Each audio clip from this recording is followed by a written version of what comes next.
মুনাফিক শুধু তৈরি হয় মুসলমানের মধ্যে। বেশি কথা বলবো না, এই মুনাফিকদের নিয়ে আমি এতটুকু আপনাদের শুধু আহ্বান করে যাই। এতদিন তো আপনি নিরাপত্তা ওভাবে পেতেন না, আপনার ব্যক্তি স্বাধীনতা, চলার স্বাধীনতা কোনোটাই আপনার ছিল না, সবগুলো হরণ করে নেওয়া হয়েছিল। তবে এখন আমি আপনাকে স্পষ্ট আকারে কোরআনের কারিম হাতে নিয়েই বলে যাই, দুনিয়ায় যদি মুনাফিক মারা যায় ওর জানাজা পড়াবেন না, ওর জানাজার নামাজে আপনি যাবেন না। এক কথা বলে রাখেন। যদি বলেন যে হুজুর এত বড় কথা, তাও কোরআন হাতে নিয়ে আমরা দলিল চাই, হ্যাঁ এবার লেখেন। বিশ্বনবী আমার সাহাবীদের নিয়ে একটা জায়গার মধ্যে আলাপসারিতায় আছেন। এমন সময় আব্দুল্লাহ ইবনে উবাইয়ের সন্তান আব্দুল্লাহ নবীজির কাছে আসলেন, ডাক দিয়ে বললেন, হে নবী, আপনার প্রতি সালাম। নবীজি ডাক দিয়ে বলেন, কি হয়েছে তোমার? বলে, হুজুর আমার তো কিছু হয়নি, আমার বাবা আব্দুল্লাহ ইবনে উবাই মারা গিয়েছে। নবীজি আমার বাবা যখন মারা গিয়েছে, আমার বাবা মারা যাওয়ার সময় ওসিয়াত করে গিয়েছে দুইটা। এক নাম্বারে কাফনের কাপড় যেন আপনার জুব্বা মোবারক হয়। দুই নাম্বারে, হে নবী, জানাজার নামাজটা আপনি নিজে পড়াবেন, এটা আমার বাবার ওয়াদা। যেই লোকটা নবীর পিছন বরাবর দাঁড়িয়ে দাঁড়িয়ে রুকু করতো, সেজদা করতো, এক কথা বলে না কেন? নবীজি যে জায়গার মধ্যে ইফতারি করতেন, একই প্লেটে বসে বসে নবীর সঙ্গে পর্যন্ত ইফতারি করেছে, নবীর সঙ্গে হাঁটা চলা পর্যন্ত ছিল, অথচ লোকটা মারা গেল মুনাফিক হয়ে। এক কথা বলে না কেন? ওই যে বাইহাকির হাদিস, দুনিয়ার ময়দানে দল মানার ক্ষেত্রে, নেতা মানার ক্ষেত্রে নবী মুহাম্মদ রাসূলুল্লাহ দল করতো না, শুধু উপরে উপরে দেখাতো। আমিনান নাসি মা ইয়াকুলু আমান্না বিল্লাহ। নবী মানুষের মধ্যে এমনও মানুষ আছে যারা আপনার কাছে এসে বলবে আমরা ঈমান আনলাম, জান্নাত জাহান্নাম যা আছে সবগুলোর প্রতি আমরা ঈমান আনলাম। এক কথা বলে না কেন? এই বাংলাদেশে আমরা দেখেছিলাম, এই আয়াতের প্রেক্ষিতে বলছি, এতদিন যারা লেডি ফিরাউনদের দল বলের নেতা কর্মীদের এলাকায় নিয়ে এসে মিটিং করতো, মিছিল করতো, আন্দোলন করতো, কোনো কিছু হলে পরে একটা সিঙ্গারা, একটা লাল পানির জন্য 1000 টাকার জন্য লুঙ্গি মাথায় করে দৌড়াতো। এই বাংলাদেশে লেডি ফিরাউন পালানোর পরে এরাও এখন বলে আমরা জামাত ইসলাম, এরাও এখন বলে আমরা শিবির। এই কথা বলে। নবীর সময়ে মানুষেরা এসে এই কথাই বলতেন, আর বর্তমানে দেখেন তো, এক কথা বলে না কেন? খেলার নাম বাবাজি। আল্লাহ পাক নবীজিকে ডাক দিয়ে বলে, হে নবী, এই ক্যাটাগরির মানুষগুলোর ব্যাপারে আমার ব্যাখ্যা কি জানেন? ওমা হুম বিমুমিনিন। হে নবী, এই মানুষগুলো হচ্ছে মুনাফিক। এ কথা কার? ওদের একটারও ঈমান নেই, সব বেঈমান। এটা তো শুধু ওর মুখের কথা, অন্তরের কথা না। বগুড়াবাসী বিশ্ব নবী আমার এ ব্যাখ্যাটা শোনার পর পরে তার সন্তানের মুখে যে আমার বাবার ওসিয়ত এই দুইটা, সঙ্গে সঙ্গে নবীজি নিজের গায়ের জুব্বা খুলতে লাগলেন। হযরত আমার পিছন দিকে এসে নবীজির জুব্বাটা টেনে ধরলেন, ডাক দিয়ে বললেন, হুজুর খবরদার, আপনি জুব্বা দেবেন না। নবীজি ডাক দিয়ে বললেন, ওমর, আমার জুব্বাটা ছেড়ে দাও, আমার আল্লাহ এখনো নিষেধ করেনি। সুবহানাল্লাহ বলতে পারেন? নবীজির কি উদার মন মানসিকতা! এই লোকটাই তো উহুদের ময়দানে 300 সাহাবী পিছনের রাস্তা দিয়ে এসে ভেগে নিয়ে গিয়েছিল। নবীজি আমার উহুদের ময়দানে দান মোবারক শহীদ করে ফেলেছিলেন। এক কথা বলে না কেন? হযরত তালহা 80টারও অধিক তীর তার শরীরের মধ্যে বিদ্ধ হয়েছিল উহুদের ময়দানে নবীকে বাঁচাতে গিয়ে। কাফিরেরা তীর নিক্ষেপ করেছে একের পর এক। হযরত তালহা নবীজির সামনে ঢাল হিসেবে ব্যবহার হয়েছে। এই বাংলাদেশে এখন আপনি বলেন, মাথায় বড় বড় চুল রেখে দাড়ি গো বড় করে বলেন আমি আশেকে রাসূল, এই পৃথিবীতে জিন্দা আশেকে রাসূল তো হযরত তালহা। এই কথা বলে, আপনি রাসূলকে এত ভালোবাসেন, এত মহব্বত করেন, জিলাপি আর খিচুড়ি দেখলে আপনার ভালোবাসা বেড়ে যায়। নবীকে নিয়ে এই দেশে ব্যঙ্গ করে, নবীকে নিয়ে এই দেশে গালি দেয়, তোমার মতো তাহেরির মুখে একটা কথাও বের হয় না। আর তুমি বলো আমি আশেকের রাসূল, আমি আওলাদের রাসূল, তুই ঘোড়ার ডিম। নবীজিকে নিয়ে ব্যঙ্গ যেই করুক না কেন, এখন তো আমাদের সুযোগ এসেছে। লেডি ফেরাউনের সময় তো আইন আমরা বাস্তবায়ন করতে পারি নাই। এই দেশে এখন আমাদের সময় এসেছে, আমরা আগামীতে সংসদে আইন চাই, নবীকে নিয়ে যেই কথা বলবে ওর সর্বোচ্চ শাস্তি মৃত্যুদণ্ড। আমার বন্ধুরা, বিশ্ব নবী নবী মুহাম্মদ রাসূলুল্লাহ সাল্লাল্লাহু আলাইহি ওয়াসাল্লামকে এই জন্যই তো আল্লাহ কোরআনে ডাক দিয়ে বলেছেন, ওয়া মা আরসালনাকা ইল্লা রাহমাতাল লিল আলামিন। নবী আপনি একটা দুইটা জগৎ না, আলামিন, বহু বছর। নবী যত জগৎ আছে সব জগতের জন্য আমি আল্লাহ আপনাকে রহমত করে পাঠিয়েছি। চিৎকার মেরে বলেন আল্লাহু আকবার। নবীজির মনে কোনো কারো বিরুদ্ধে রাগ প্রতিহিংসা কিচ্ছু নেই। নবীজি জানতেন লোকটা মুনাফিক, এরপরেও গায়ে জুব্বা দেয়, এরপরেও বলছে যাও তোমার বাবার জানাজা রেডি করো, আমি আসবো। আপনি আমি যেতাম, একথা বলে না কেন? আপনি আমি যেতাম, ভাই ভাই ঝগড়া হলে দ্বিতীয়বার ভাইয়ের মুখ দেখতে ইচ্ছা করে না, এক কথা বলে। আর সেখানে তো কোথায় শত্রু ইসলাম প্রতিষ্ঠায় বাধা দেয়, এর জানাজা পড়ার জন্য নবীজি প্রস্তুতি নিচ্ছে, গায়ে জুব্বা খুলছে। ওমর এসে বলছে হুজুর কার জন্য জুব্বা দেন, আপনি জানেন না ও মুনাফিক? যেমন তেমন মুনাফিক না, ও মুনাফিকের সর্দার। আল্লাহর কোরআনের আয়াত সঙ্গে সঙ্গে সূরা তাওবার ৮০-৮৪ দুটো আয়াত আল্লাহ নাযিল করলেন। এ নবী কার জন্য আপনি জুব্বা দেন? আল্লাহর পক্ষ থেকে রেড সিগন্যাল, আপনি ওর কবরের পাশে দাঁড়াবেন না, ওর জন্য দোয়া করবেন না, ওর জানাজার নামাজ আপনি পড়াবেন না। হে নবী একবার দুইবার কেন ৭০ বারের অধিক যদি দোয়া করেন আমার আল্লাহ দোয়া কবুল করবে না। হিসাব করেন তো, নবীজি বলেছিলেন আমি ৭১ বার দোয়া করব। আল্লাহ পাক পরের অংশটুকু নাযিল করে ডাক দিয়ে বলেছিল নবী ৭১ বার কেন ৭১,০০০ বার, কোটি বার করলেও আমি আল্লাহ কবুল করব না। এই লোকটা শুধু রাজনৈতিক দলের ক্ষেত্রে আবু জাহেল নেতা হওয়ার কারণে যদি এই পরিণতি হয়, ও মারা যাওয়ার সময় যদি ঈমান না পেয়ে মারা যায়, আপনার জীবনেও তো আমি তাকে দেখতে পাচ্ছি, কবরের মধ্যে যে আপনাকে রেখে আসবে, মুনকার নাকির এসে জিজ্ঞাসা করবে মান রব্বুকা, বল তোর রবকে। আপনি তো ভালোই বলছেন যে আমার রব আল্লাহ, রব মানে যে আইন দাতা, রবের কোনটা আইন আপনি মেনেছেন? এবার জবাব দেন, কোনটা আইন প্রতিষ্ঠার জন্য আপনি সংগ্রাম করলেন? জবাব দেন, এক কথা বলেন না কেন? কবরে আপনাকে রেখে আসবে, দ্বিতীয়ত জিজ্ঞাসা করবে বান্দা দুনিয়ায় তুই কি দল করেছিলি, তোর দলের পরিচয় কি? পৃথিবীতে একটা মাত্র দল তো ছিল, ইন্নাদ-দীনা ইনদাল্লাহিল ইসলাম, দিনের আগে আলিফ লাম। আল্লাহ নির্দিষ্ট করেই ডাক দিয়ে বলেছে একটা মাত্র জীবন ব্যবস্থা, তার নাম ইসলাম। তুই কি ইসলাম ধর্মে ছিলি? এরপরে ৩ নাম্বার প্রশ্ন, নবীজির চেহারাই না আপনাকে দেখাবে, বল এই লোকটাকে। আপনি তো নবীজিকে কোনো দিন নেতা মানলেন না, এদেশের ডাউন চোর বয়স্ক ভাতার টাকা পর্যন্ত মেরে খায়, এদেরকে আপনি নেতা মানলেন। সারা জীবন এদের পিছনে দৌড়াচ্ছেন আর বলেন অমুক ভাইয়ের পিছনে ভোট চাই, ভোট চাই, মার্কা মাইকিং পোস্টার একাধারে চালালেন। এই লোকটা দুনিয়ার ময়দানে যদি ইসলাম বিদ্বেষী হয়, কোরআন বিদ্বেষী হয়, তাহলে তো আপনি নবীকে নেতা মানলেন না, কি জবাব দেবেন? হিসাব করে মরেন। পৃথিবীতে নবীর চাইতে শ্রেষ্ঠ নেতা আর কেউ হবে আছে? যা ৬৩ বছর জিন্দেগিতে একটা কলঙ্কের দাগ কেউ দেখাতে পারবে না। এক কথা বলে না কেন? তিনি তো নেতা ছিলেন, স্ত্রীদেরকে ডাক দিয়ে বলেছিলেন স্ত্রীরা রাতের বেলা আমাকে যা করতে দেখো মানুষের মাঝে বলো, একথা বলে না কেন? দিনের বেলা যা করতে দেখো সবগুলো মানুষের মাঝে খুলে খুলে ব্যাখ্যা করে দাও।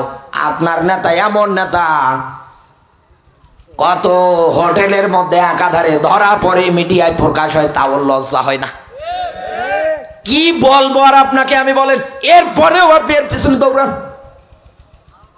আপনার রাজনৈতিক নেতাটা যদি আব্দুল্লাহ ইবনে উবাইয়ের আবু জাহেল হওয়ার কারণে ও যদি মারা যায় ইমান না পেয়ে নবীজিকে আল্লাহ যদি আয়াত দিয়ে বলে, হে নবী ওর জানাজা পড়াবেন না, ওর কবরের পাশে দোয়া করবেন না, হে নবী একবার দুইবার কেন 70 বারের অধিক যদি দোয়া করেন আল্লাহ কবুল করবে না। এটা আল্লাহর ফাইনাল কথা। এখন আপনার কাছে আমার প্রশ্ন, এই দেশে এতদিন যারা মুনাফিকি করলো এরা যদি মারা যায়, এই আয়াত থেকে দলিল এদেরও জানাজা পড়া জায়েজ নেই। আপনি যদি বলেন যে না আমি জানাজা পড়াবো, আপনি তাহলে নবীর চেয়ে বেশি বোঝেন। কথা বলেন না কেন? আপনি কি নবীর চেয়ে বড় হুজুর? যেই লোকটার দোয়া করা লাগতো না, শুধু মনে আনতো, সঙ্গে সঙ্গে কবুল করতেন কে? এই লোকটাকে আল্লাহ ডাক দিয়ে বলছে কবুল হচ্ছে না, হবে না, শুধু মুনাফিক হয়ে মরার কারণে। বগুড়ার মুসলমানেরা, আমি জানি আমার কথাগুলো অনেকের কলিজায় পর্যন্ত লেগে যাচ্ছে। আমি আপনাকে আহ্বান করে গেলাম, যেহেতু জাহান্নাম থেকে বাঁচার জন্য আমরা এসেছি, আল্লাহর এই সংগ্রাম 1 নম্বরে দুনিয়ায় চালাবেন কাফেরদের বিরুদ্ধে, 2 নম্বরে পৃথিবীর ময়দানে চালানো লাগবে মুনাফিকের বিরুদ্ধে। আমরা পারবো তো? পারবো। এই মুনাফিকেরা যদি মারা যায়, আপনার দৃষ্টিতে যদি মনে হয় এই লোকটা এতদিন মুনাফিকি করে ওর জানাজা যাবেন না, এই বাংলাদেশে হুজুরেরা যদি এক হতো, এই দেশে মুনাফিকি করে চিটারি বাটপারি করে মসজিদে পর্যন্ত হুজুররা যদি একটু হক কথা বলে, কত হুজুরকে পর্যন্ত কাউন্টার দেয়। কিন্তু সুদের কথা বলবেন না, ঘুষের কথা বলবেন না, তো রাম রাম করবে। আপনি স্পষ্ট হুজুর সাহেব দেখতে পাচ্ছেন লোকটা মুনাফিক, চিহ্নিত করেন। এ যদি মারা যায়, আপনার জবান দিয়ে এক কথা, ও মরলে আমি জানাজা পড়াবো না। আমার এলাকায় মারা গিয়েছে, কোন মৌলবি এসে জানাজা পড়ায়, ওর সঙ্গে বোঝাপড়া আছে।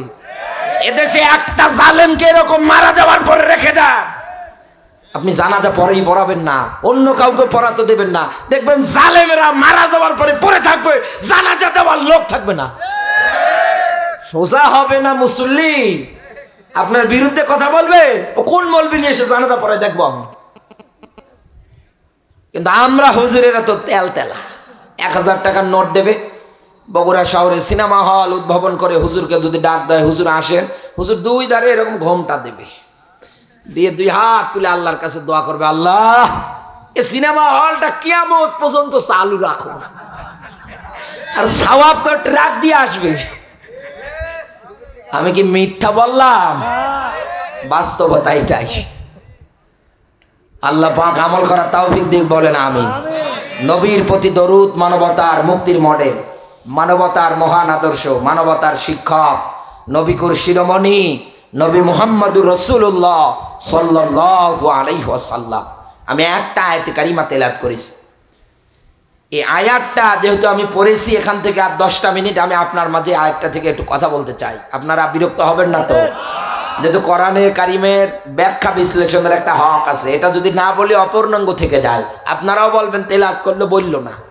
দেখি তো আয়াতটায় কি আছে। আল্লাহ এক এক আয়াতে এক এক কথা, কথা শেষই হতে চায় না। আর আমরা কোরআনের মাহফিলে বসার পরে কথা খুঁজে পাই না, কানে হাত দিয়ে রহিমা সকিনা জরিনার ওয়াজ ধরে। এদেশে জরিনার ওয়াজ করে কি হবে বলেন তো? সর্বোচ্চ মানুষ কান্না করে বাড়ি যাবে। একথা বলে না কেন? রাস্তা দিয়ে হেঁটে যেতে যদি বলেন যে ভাই কি বুঝলে, কি যে বললো ওটাই তো চিন্তা করলাম। আপনি বাস্তব কিছু কথা সমাজে রাজনীতির সঙ্গে উঠিয়ে মিলিয়ে দেন কোরআন হাদিসের আলোকে, দেশের অনেক মানুষ বুঝবে কোনটা চোর আর কোনটা সিটার। একথা বলে না কেন? জবান সেরে কোরআনের সোনালী আয়াত আমার সঙ্গে পড়ে না। আউযু বিল্লাহি মিনাশ শাইতানির রাজিম। বিসমিল্লাহির রহমানির রহিম।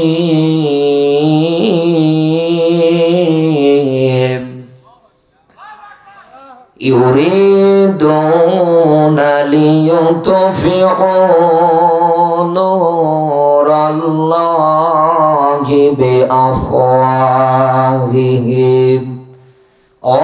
আল্লাহু মুতিম্মু নূরিহি ওয়ালাউ কারিহাল কাফিরুন।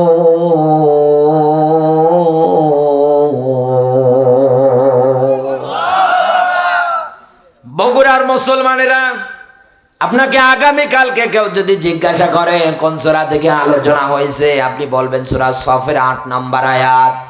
আল্লাহ পাক বলেন ইউরিদুনা লিইউতফিউ নূরাল্লাহি বিআফওয়াহিহিম। এই দুনিয়ায় যারা ইসলাম বিদ্বেষী আছে, কোরআন বিদ্বেষী আছে, দুনিয়ায় যারা ইসলামের নিয়ম কানুন একটাও মানতে চায় না, যাদের জবান দিয়ে এক কথাই বের হয় আফওয়াহিহিম, আল্লাহর কিতাবটা নূরটা মুখের ফুৎকারের মাধ্যমে নিভিয়ে দেব। কারা চায়? দুনিয়ায় যারা কাফের, দুনিয়ায় যারা মুনাফিক, তথা ইসলাম যারা এক ভিতরে নূর, এটা লিতুখরিজান নাসা মিনাজ-জুলুমাতি ইলান-নূর। এই নূর তো এসেছে মানুষদেরকে অন্ধকারের পথ থেকে আলোর পথ দেখাতে, অন্ধকারের পথ থেকে টেনে বের করে আলোর পথে দিশা দেওয়ার জন্যই তো নূর এসেছে। সুবহানাল্লাহ বলতে পারেন? এই নূরের ব্যাখ্যা আল্লাহ এই জায়গায় দিলেন। ওরা চাইবে কেমনে? মুখের ফুৎকারের মাধ্যমে।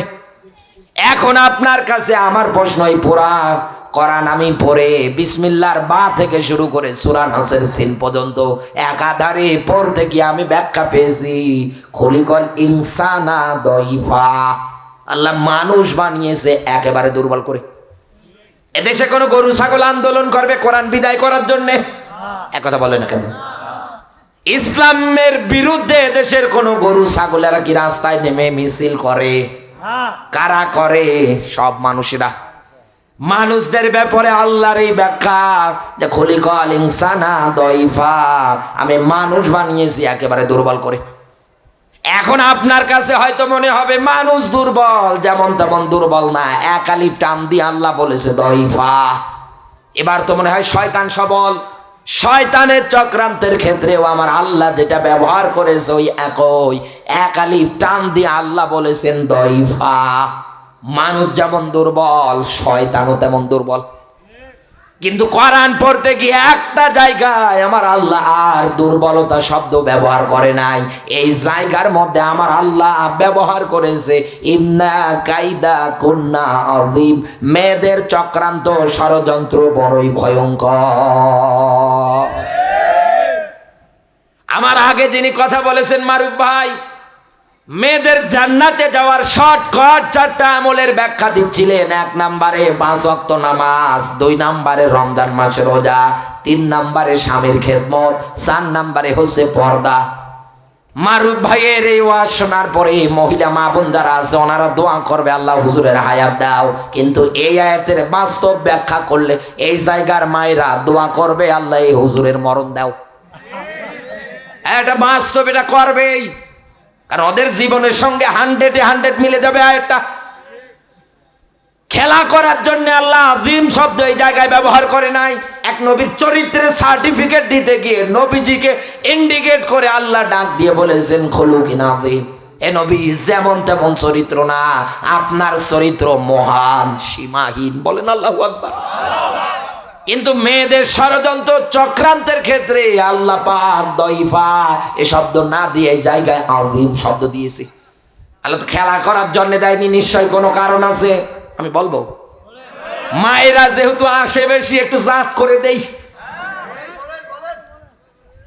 সম্মানিত মায়েরা যারা এসেছেন, এতক্ষণ তো আপনাদের ওয়াজ হয়নি, এবার ওয়াজ হবে। একটু অ্যাক্টিভ হন। এই আয়াতের বাস্তব ব্যাখ্যা বুঝতে গেলে আপনাকে পরিচিত হওয়া লাগবে। আয়াতটার প্রচলন কোথা থেকে হলো, এ কথাটার প্রচলন আসলো কোত্থেকে? ওই যে নবী ইউসুফ ভাইরা কূপের মধ্যে ফালিয়েছে, ওখান থেকে বন্যিকেরা রাস্তা দিয়ে যেতে কূপে বালতি ফেলেছে, বালতি ধরে উপরে উঠেছে। এত সুন্দর চেহারা, মিশরে নিয়ে গিয়েছে। তৎকালীন সময়ে হাটে বাজারে মানুষদের কিনতে পাওয়া যেত দাস দাসী হিসাবে। নবী ইউসুফকে দেখার পরে আজিজে মিশর অনেক টাকা দিয়ে ক্রয় করে নিলেন, নিয়ে চলে গেলেন বাড়িতে। তার স্ত্রী আমরা সবাই জানি বিশ্ব সুন্দরী, তার নাম হচ্ছে জুলাইখা। ওই জায়গায় নবী ইউসুফ লালিত পালিত হচ্ছে, বড় হচ্ছে। একটা পর্যায়ে নবী ইউসুফ যখন যৌবন প্রাপ্ত হয়ে গেল, জুলাইখা 13টা দরজার মধ্যে বড় বড় তালা লাগিয়ে একটা গোপন কামরা কক্ষে নিয়ে গেলেন। নিয়ে যাবার পরে জুলাইখার আবদার, এই জায়গায় আমার সঙ্গে খারাপ কাজ করা লাগবে। নবী ইউসুফ ডাক দিয়ে বলছে, ইন্নী আখাফুল্লাহ, আমি আমার আল্লাহরে ভয় করি। সঙ্গে সঙ্গে জুলাইখা তার হাতের মধ্যে কালো কাপড় নিয়ে ওই ঘরটার মধ্যে, তার কাছে তো রব বলতে মূর্তি আর ভাস্কর্য বোঝানো হতো, মাটির তৈরি করা দেব দেবী মূর্তি ভাস্কর্যগুলো এভাবে ঢেকে ঢেকে দিচ্ছেন। ডাক দিয়ে বলছেন, ইউসুফ কোনো ব্যাপার না, এই যে আমার রব, আমি ঢেকে দিয়েছি। পয়গম্বর ইউসুফ ডাক দিয়ে বলে, জুলাইখা ইনি তো তোমার আমার রব না, তোমার আমাকে যিনি সৃষ্টি করেছেন খালেক যিনি, তিনি হচ্ছেন আমার আল্লাহ। তিনি তো ঘুমায় না, তাকে তো ঢেকেও দেওয়া যায় না, তিনি অবিরাম সব কিছু দেখতেছেন। সঙ্গে সঙ্গে ওই জায়গার মধ্যে নবী ইউসুফ মহান মালিকের প্রতি আশ্রয় প্রার্থনা করছে। লম্বা ঘটনা, একেবারে সব সংক্ষেপ করে বলছি বোঝানোর জন্য। আল্লাহর পক্ষ থেকে এলহাম বার্তা, নবী দৌড়ান। এ কথা কার? নবী আপনি সামনের দিকে শুধু অগ্রসর হন। কেন? কারণ দুনিয়ায় মুমিন ইমানদার যারা আছে, ওরা যদি বিপদে পড়ে, আল্লাহর ব্যাখ্যা, অকানা হাক্কান আলাইনা নাসরুল মুমিনিন। আল্লাহ পাক বলেন, আমার ইমানদারেরা যদি বিপদে পড়ে যায়, আমি আল্লাহর পক্ষ থেকে এদেরকে বাঁচানো একেবারে ওয়াজিব হয়ে যায়। এই হিসাব তো বরাবর। এই দুনিয়ায় আপনি বলেন এত বিপদ আমার উপরে, আমার এত বিপদ, এই বিপদ থেকে আমি বাঁচবো কেমন করে? আমি আপনাকে 2টা আমল শিখিয়ে দিয়ে যাই। এই 2টা আমল করতে পারলে এই মাহফিল সাকসেস হয়ে যাবে। ইয়া আইয়ুহাল্লাযীনা আমানুস্তাঈনু বিস-সাবরি ওয়াস-সালাহ। আল্লাহ তাআলা বলেন সাহায্যের ব্যাপারে 2টা মাধ্যম। 1 নম্বরে নামাজে দাঁড়াও। কথা বলেন কেন? আপনি বিপদে পড়েছেন, নামাজের মাধ্যমে সাহায্য চাইবেন কার কাছে? আল্লাহ। 2 নম্বরে পৃথিবীর ময়দানে ধৈর্য ধারণ করেন। যত বড় বিপদ হোক না কেন, আপনি ধৈর্য ধারণ করেন। কারণ কোরআনের ব্যাখ্যা, ইন্নাল্লাহা মা'আস সাবিরিন, দুনিয়ায় যারা ধৈর্যশীল হয় ওদের ভালোবাসে কি? আল্লাহ। আরো জোরে বলে, আল্লাহর পক্ষ থেকে বার্তা পেয়েছে যখন, সামনে দৌড়াচ্ছে, দরজাগুলো সব একটা একটা করে তালাবদ্ধ খুলে খুলে যাচ্ছে। জুলাইখার দৃশ্য দেখার পরে পিছনে দিয়েছে দৌড়। দৌড়াতে দৌড়াতে পিছন দিক দিয়ে থাবা মেরেছে আটকানোর জন্য, জামা তো পিছন দিকে ছিঁড়ে গিয়েছে, তবু আটকাতে পারে নাই। একটা পর্যায়ে সর্বশেষ দরজা, এই দরজা যখন খুলে গিয়েছে, তাকিয়ে দেখছে সর্বনাশ, সামনে আজিজে মিশর দাঁড়ানো, মাঝখানে নবী ইউসুফ, পিছনে জুলাইখা, 3 জনে জায়গায় ব্রেক। জুলাইখা যেই দেখছে স্বামী, সঙ্গে সঙ্গে ছলনার কান্না শুরু করে দিয়ে ডাক দিয়ে বলে, স্বামী আমার, এ কার বাড়িতে নিয়ে এসেছিলে তুমি? এত আদর যত্ন দিয়ে বড় করলাম, আরে আজকে আমাকে গোপন একটা কামরায় রুমের মধ্যে নিয়ে গিয়েছে, খারাপ কাজ করবে তাই। নবী ইউসুফ তো ওই জায়গার মধ্যে উপযুক্ত প্রমাণ না দিয়ে কোনো কথা বলতে পারবে না। একথা বলে না কেন? কারণ এই জুলাইখা যেমন তেমন লোকের স্ত্রী না, ওই সময়ে আজিজে মিশরের স্ত্রী। কিচ্ছু বলতে পারছে না, জায়গায় চুপ করে আছে। জুলাইখা একাধারে এই কথাগুলো রটাচ্ছে। আল্লাহর পক্ষ থেকে বার্তা, হে নবী আর তো সহ্য করা যায় না, আপনি কাঁদবেন আর আমি আল্লাহ বসে বসে দেখবো আপনার চরিত্রের ব্যাপারে এত বড় কলঙ্ক দেবে, এটা হতে পারে না। ওই যে ছোট্ট বাচ্চার কান্নার আওয়াজ শোনা যায়, ওকে সামনে আনতে বলেন। ওই বাচ্চাটাই আজকে আপনার চরিত্রের ব্যাপারে সার্টিফিকেট দেবে। এই পৃথিবীতে কয়েকজন শিশু এরকম মায়ের কোল থেকেই কথা বলেছিলেন। 1 নম্বরে নবী ঈসা। এক কথা বলে না কেন? যখন লোকেরা বলেছিল, মারিয়াম তোমার তো বিয়ে হয়নি, বাচ্চা কই পেয়েছো? এ তো অবৈধ সন্তান, দারুর সন্তান। আল্লাহর পক্ষ থেকে মাত্রা, মারিয়াম বলো এই বাচ্চাটাকে ওর পরিচয় দিতে, ও নিজে ওর পরিচয় দেবে। 1 নম্বরে বলেছিল, আমি আব্দুল্লাহ, আমি আল্লাহর বান্দা। সুবহানাল্লাহ বলতো। আল্লাহ আমাকে নবী করে পাঠিয়েছে দুনিয়ায় আমার উপরে। মহান আল্লাহ রিসালাতের দায়িত্ব অনেক দিয়েছে, এরকম ব্যাখ্যা আপনি পাবেন, আমি ওদিকে যাচ্ছি না। 2 নম্বরে নবী ইউসুফের সময় এই ছোট্ট বাচ্চাটাকে যখন নিয়ে আসা হলো, এবার সুন্দর করে কথাগুলো বলছে, মহান মালিকের নামে শুরু করছি। জামা যদি পিছন দিকে ছেঁড়া হয় জুলাইখা দোষী, আর জামা যদি নবী ইউসুফের সামনে থেকে ছেঁড়া হয় নবী ইউসুফ দোষী। আজিজে মিশর তাকিয়ে দেখছে, সর্বনাশ, জামা পিছন দিকে ছেঁড়া। ডাক দিয়ে বলে, জুলাইখা, তোমার রূপে গুণে ছলনায়, তোমার কথার ছলনায় আমি তো পাগল হয়ে গিয়েছিলাম। আসলে মেয়েদের চক্রান্ত যেমন তেমন না, মেয়েদের ছলনা চক্রান্ত বড়ই ভয়ঙ্কর। তার ওই মুখস্থিত বাণীটা আল্লাহ রেকর্ড করে কিয়ামতের আগ পর্যন্ত এই কিতাবে রাখবে। এক কথা বলে না কেন? দুনিয়ার মানুষ যেন পড়ার পরে গবেষণা করতে পারে। হিসাব তো বরাবর। এই দেশের মধ্যে একটা পরিবারও যদি ধ্বংস করতে চায়, একটা মেয়ে মানুষের চক্রান্ত যথেষ্ট। আপনি কি দেখেন না, একটা পরিবারে মেয়ের চক্রান্ত যদি হয়, বাবা থেকে সন্তান আলাদা। এক কথা বলে না কেন? এত কষ্ট করে ছেলে মানুষ করে, শেষ বয়সে ছেলের সঙ্গে মিলেমিশে বাকি জীবনটা পার করাবে। ওরে আল্লাহ, কিসের কি এমন বউ, সে বউ স্বামীকে আগেই এলান দেয়, তোর বুড়ো মা বাপ থাকলে আমি এ সংসারে নেই, তোর মা বাবার বৃদ্ধাশ্রমে রেখে আয়, এ সংসার আমি করব না। বাধ্য হয়ে বউ পাগলা দেওরা, আটা ময়দা মাখা বউ আরো সুন্দর। বাধ্য হয়ে বউয়ের পিছনে শ্রম দিতে গিয়ে মা বাবাকে তাড়িয়ে দেয় বাড়ি থেকে। একটা পরিবারের মধ্যে দেখেন তো, মা আর সন্তানের পরিচয়টা ছিল, বাবা সন্তানের পরিচয়টা, ভালোবাসাটা নষ্ট করার পিছনে একটা মেয়ে মানুষ দায়ী। একটা মেয়ের চক্রান্ত যদি পরিবারে এই হয়, সমাজে এই হয়, রাষ্ট্রে এই হয়, এই জায়গাগুলো কি ভালো থাকে? তো জাহান্নামের কারখানা। সম্মানিত মায়েরা কেন করেন? ওই সময় তো আজিজা মিশর যদি রায় দিত, এই মুহূর্তে নবী ইউসুফের মৃত্যুদণ্ড কার্যকর করো, রায় কি কেউ উল্টাতে পারত? কারণ ওই সময় তেনার হাতে ক্ষমতা ছিল, তিনি যা রায় দিতেন তাই হতেন। তিনি তার জবান দিয়ে বলেই ফেললেন, আমি যদি এখন রায় দিতাম, নিষ্পাপ একটা মানুষের জীবন চলে যেত। জুলাইখা, মেয়েদের ছলনা চক্রান্ত বড়ই ভয়ঙ্কর। বাংলাদেশে মিলে দেখেন, মেয়েদের চক্রান্ত যেখানেই হয়েছে, ওই জায়গাগুলো আর জায়গা নেই, ওগুলো জাহান্নামের কারখানা হয়েছে। আর ইসলামের কোন জায়গায় কেউ দেখাতে পারবে না দুনিয়ায় মেয়ের নেতৃত্ব মানা জায়েজ আছে। কারণ আল্লাহর কোরআন আয়াত আমি যতটুকুন পড়েছি, আর রিজালু কাওয়ামুনা আলান নিসা, এ দুনিয়ার ময়দানে প্রত্যেকটা মেয়ের স্বামীকে আল্লাহ দুনিয়ায় প্রেসিডেন্ট করে পাঠিয়েছে। সুবহানাল্লাহ বলতে পারেন না? আল্লাহর পরে দুনিয়ায় কাউকে যদি সেজদা করার অর্ডার থাকতো, অনুমতি থাকতো, রাসূলুল্লাহ জানিয়েছে প্রত্যেকটা মেয়েদেরকে বলা হতো তারা যেন তার স্বামীর পায়ে সেজদা দেয়। যদি জায়েজ থাকতো, সে পরিবারের দিকে তাকান, সাপ আর বেদি সম্পর্ক।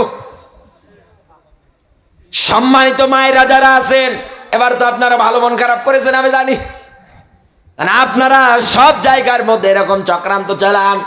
আমার বন্ধুরা, মেয়েদের চক্রান্ত এরকম, মানুষের চক্রান্ত কিন্তু দুর্বল। যদিও মেয়েদের আজিম শব্দ ব্যবহার হয়েছে, তবে অন্য কারণে, কিতাব বিদায় করার ক্ষেত্রে না। একথা বলে না কেন? মেয়েরাও কি কিতাব বিদায় করতে পারবে? এই আফওয়াহিমের ব্যাখ্যা আমি পড়তে গিয়ে আমি কয়েকটা বিষয় পেয়েছি। এই পৃথিবীর ময়দানে আপনি যদি ফু দিতে চান, অবশ্যই অবশ্যই ঠোঁট আর জিহ্বার ব্যবহার লাগবে। এই ঠোঁট আর জিহ্বা ব্যবহার করার ক্ষেত্রে, আপনাকে কথাও বলার ক্ষেত্রে এ দুটার ব্যবহার লাগবে।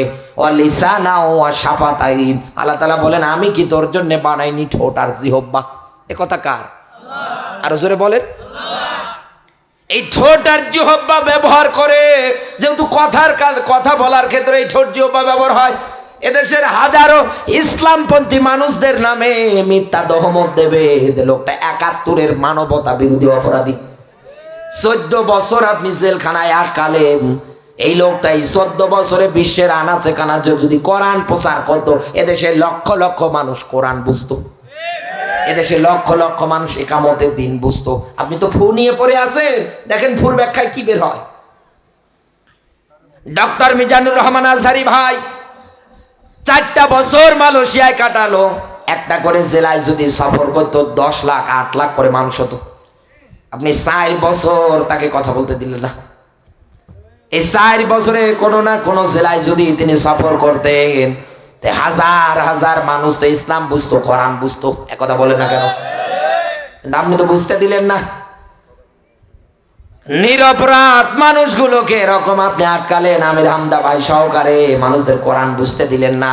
আপনি ভালোই চক্রান্ত করেছিলেন, বুঝেছিলেন যে এই দুনিয়ার ময়দানে মানুষ যদি কোরআন না বোঝে, এই কোরআনপন্থীওয়ালা মানুষদের ডাকে যদি মানুষ সাড়া না দেয় আগামীতে, তাহলে আমি দেদারসে দুনিয়ায় জুলুম নির্যাতন চালাতে পারবো। আমি দেদারসে কিতাবের ব্যাখ্যা একাধারে পাল্টাতে পারবো। ফেরাউন তো এটাই করেছিল, তাওরাতের যত পণ্ডিত ছিল সব ধরেছে আর জবাই করে মেরেছে। তা আপনার লিস্টেও তো তাই। 2 নম্বরে ইসলাম বিদায় করার জন্য ওরা কলম হাতে নেবে। অল কলামি ওয়া মা ইয়াসতুরুন। আবু জাহেল যেমন আজ থেকে হাজার হাজার বছর আগে দারুণ আইন তৈরি করেছিল, ওয়াইদিয়াম কুরবিকাল্লাযিনা কাফারু। এ নবী 1 নাম্বার আলটিমেটাম, দিনের দাওয়াত যদি বন্ধ না করেন আপনাকে হত্যা করব, জেলে বন্দি করব, এ দেশে থাকতে দেব না। বাংলাদেশে আলেম ওলামাদের জীবনের সঙ্গে দেখেন 100-100 মিলে যায়। ওই সময় সবচাইতে বড় সংসদ দারুন নদওয়ায় আইন পাশ হয়েছিল, আর বাংলাদেশের সুপ্রিম কোর্ট সংসদে আইন পাশ করেছিল মিজান আজহারি হুজুরের বিরুদ্ধে। মিলে যায় না? মিলে যায় না? আল্লাহ পাক বলেন এরকম হাজারো ষড়যন্ত্র চক্রান্ত ওরা চালাবে। আমি আল্লাহ কসম করে বলছি, আমার নূর আমার আলো আমি জ্বালাবো। যদিও কাফের বেঈমান আছে, ওরা পছন্দ করে। আল্লাহ পাক যেন কিতাব এটা এই জমিনে জ্বলতেছে, এই কিতাবের বিধান দিয়ে সব কিছু চলতেছে, দেখে মরার তৌফিক দান করে, বলে না আমিন। আমরা দীর্ঘ সময় কথা বলে আপনাদের বিরক্ত করলাম, হ্যাঁ? কষ্ট পেয়েছেন? আর কথা না বাজার। আমি যা বলেছি আল্লাহ আমাকে আমল করার, আপনাদেরকে আমল করার যেন তৌফিক দান করে, বলে না আমিন। আরো জোরে বলে না আমিন। হুজুর কালেকশন করেন, ওয়াজ শেষে তাবারকের ব্যবস্থা আছে। কি কালেকশন করবেন? টাকা প্রতিশ্রুতি কি কি দেয়